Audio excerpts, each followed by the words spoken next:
Hello, good morning everyone. My name is Roswell Jan Garcia Amora. I am here to demonstrate on how to properly use a fire extinguisher. And the method that we use is the T-pass, which means to twist, to pull, to aim, squeeze, and to sweep. The first thing we need to do is to twist. In a fire extinguisher, we need to twist the pin in order for us to unlock it. And the second is to pull. After twisting the pin, we need to pull the pin safely and in order for us to unlock. And the third is to aim.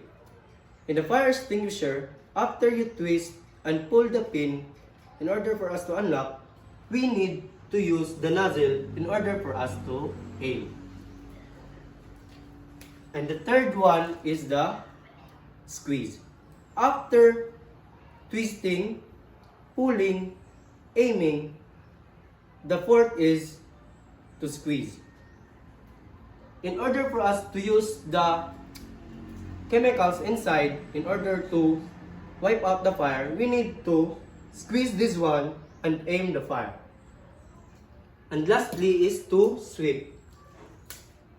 In order for us to sweep out and wipe out the fire, we need to properly give a side-to-side sweep and to wipe out it in a 6 to 8 feet distance.